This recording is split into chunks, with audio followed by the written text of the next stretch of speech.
Today, we are talking about one of the biggest, most important shifts happening in technology right now. It's the moment that AI stops just thinking and starts doing. We're moving past just generating content and into a whole new world of AI taking real, meaningful action. Have you ever had this exact feeling? You're using a tool like ChatGPT, and it gives you this brilliant step-by-step plan for something, but it can't actually do any of it for you, right? It'll write a perfect email, but it can't hit send. It'll generate flawless code, but it can't run it. Well, that's the central mystery we're going to unravel today. The reason for this frustration is actually pretty simple when you think about it.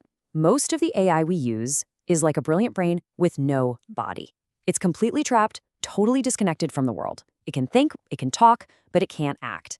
It's this incredibly powerful engine just sitting on a shelf with no car to put it into. So how do we fix that?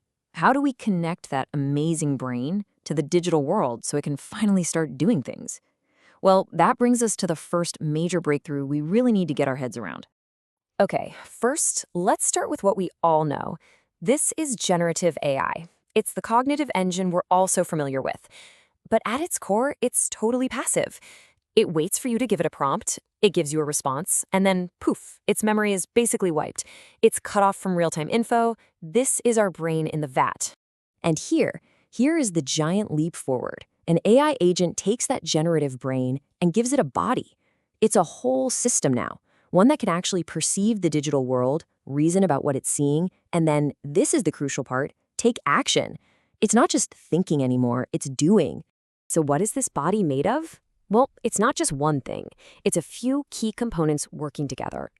An agent has a defined role, right? A persona. It's given a memory, both for the short term and the long term, so it can learn and remember things. It has a planning system to break down huge goals into small, easy steps. And maybe most importantly, it has tools. These are its hands and feet, its connections to other software that let it actually do things in the world. You have to understand, this is not just some technical upgrade. It's a totally new philosophy for how we're going to build and interact with software. It takes us way beyond just having a conversation. The real change here is a shift from what you could call thinking fast, that instant, almost gut-feeling response from generative AI, to thinking slow. And this is a much more deliberate process of reasoning and planning and then executing. It actually mirrors how we humans think much more closely. This table just lays out the difference so clearly. Generative AI, it's for creating content. An AI agent, it's for getting tasks done. Gen AI is reactive. It just waits for you. An agent is proactive. It takes initiative. And this brings us to the killer example. A generative AI can explain the company's refund policy to you. An AI agent just goes ahead and processes the refund for you. That's the whole game right there. And this quote just nails it. The real end goal here isn't to build fancier chatbots. It's to build AI systems that can actually take on complex jobs and get things done for us. Okay, so we know what an agent is and why it's such a massive deal, but how does it actually, think and act? The process is surprisingly simple and elegant. It all comes down to this constant loop of learning and doing. So most of these agents run on a really powerful but simple loop called REACT. It stands for reason and act. It's just a continuous cycle. The agent thinks about its goal, it takes an action using one of its tools, it observes what happened because of that action, and then it does it all over again, updating its plan with this new info until the job is done. Now, this whole idea of agents isn't totally new. It's really an evolution. The concept's been around for decades, but in a very simple, rule-based way. But then, 2023 happened. We had these viral projects like AutoGPT and research breakthroughs like the Voyager agent that taught itself to play Minecraft.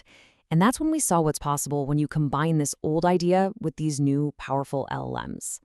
And now we're entering the enterprise era, where the focus is on making these things reliable and secure enough for real work. So what does this all mean when you put it together? Let's connect all the dots and look at the ultimate vision for this technology, and more importantly, what it's going to mean for you. This right here, this is the payoff. Today's AI can tell you how to do something.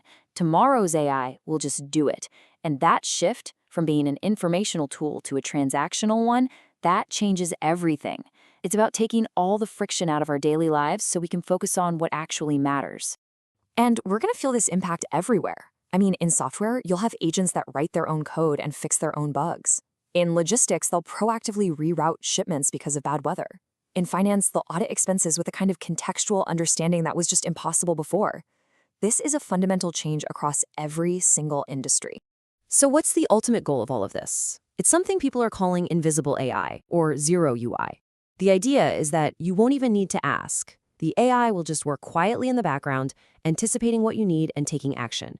The interface itself just disappears. Which leaves us with this one final, really powerful question. We're building tools that don't just respond to us anymore, but act with a mind of their own. And yeah, this is going to unlock incredible productivity, but it also opens up a whole new can of worms about control and reliability and trust. So, are we ready for what comes next? If this explainer helped you understand where AI is really headed, do us a favor and support the channel by liking this and subscribing. That way, you won't miss our next deep dive.